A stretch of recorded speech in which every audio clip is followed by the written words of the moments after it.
I believe anything is possible, right? I live in the world of possibility. And I also believe that we can accomplish anything with our two hands and just putting in the work with our two hands. And also, you hear this often, but it's really, really true. You got to find something, if you love what you do and be passionate about what you do and find something that you can be passionate, like, it really helps. You know, it gives you that motivation when you wake up in the morning. Found that with depression, one of the most important things you could realize is that you're not alone. You're not the first to go through it. You're not going to be the last to go through it. And oftentimes it happens. You feel like you're alone and you feel like it's only you and you're in your bubble. And I wish I had someone at that time who could just pull me aside and, hey, it's going to be okay. It's going to be okay. So I wish I knew that. Just got to remember. Hold on to that fundamental quality of faith. Have faith that on the other side of your pain is something good. Yes, I get up super early.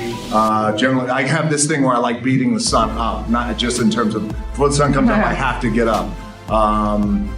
And how do I do it? It's just important to find balance, and I try and do things really that I really enjoy doing. When I was 22 years old, I came to this city for the first time. I was playing in the Canadian Football League, playing my first pro football game. I was playing for the Calgary Stampeders. We were playing the BC Lions. I was so excited. 2 days later, I got cut. Dream shattered, sent home with $7 in my pocket. I was like, wait, no, I gotta play in the NFL eventually. Those are my big goals. That's my dream. You realize that playing in the NFL was the best thing that never happened, because it got me here. So my point is, look, you're gonna get your ass kicked. We're gonna get the shit kicked out of us. You gotta get up. You gotta have faith that the one thing you wanted to happen oftentimes is the best thing that never happened. So have faith and just keep that in mind. Keep plugging away. Training and some sort of physical activity becomes my anchor every day. Try and stay focused. For me, I got to get up at 3:45 in the morning. I do my cardio. I'll have my breakfast. Then I'll go train and hit the iron. Then I'll go to set. And if I could get those things done before I go to set, then I could work for the next 12, 14, 16 hours. I knew I wanted to be something, and it was important to me to be something. It was important to me that I didn't fail. But by the way, and if I did fail, at least what was also important was the lesson. And I didn't realize that until I got older, because when you're in it, you're in the grind, you don't really recognize those things when you're younger, but I could recognize them now and the importance of them now. And just in terms of the drive and the determination, a lot of it was experience too.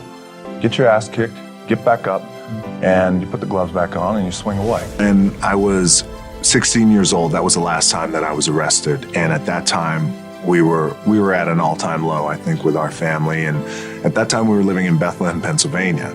And I am already a pretty big boy, 6'4", 200 and maybe 20, 25 pounds. I had a very bad mustache. I had a chip on my shoulder. Fresh into this high school in Bethlehem, Pennsylvania, Freedom High School.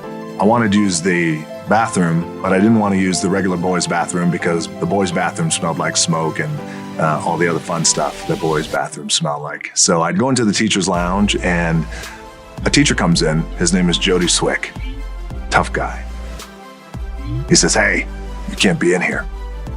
I kind of pause, look over my shoulder. Okay, I'll leave when I'm done. And I continue to wash my hands. I slowly dry my hands and I walk by him and I kind of just looked at him. I walked by.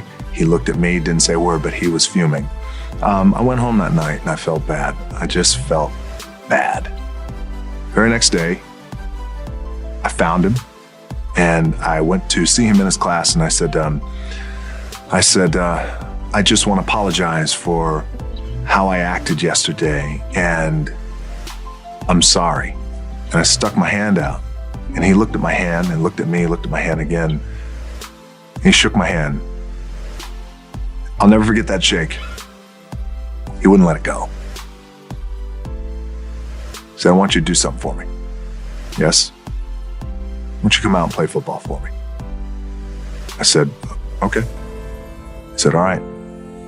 Have your word? Yeah, sure. You got my word. I didn't think much of it. I thought, okay, yeah, play some football. Like playing football? Sure. Cool. And I went out and I played football for Jody Swick. and he was our head football coach. And he became a father figure to me and a mentor. I fell in love with the game of football. My grades got better, and I started getting recruited from every college across the country. College coaches would come in, you say, there he is, Dwayne Johnson, 6'4", 250. Plays both sides of the ball, very aggressive.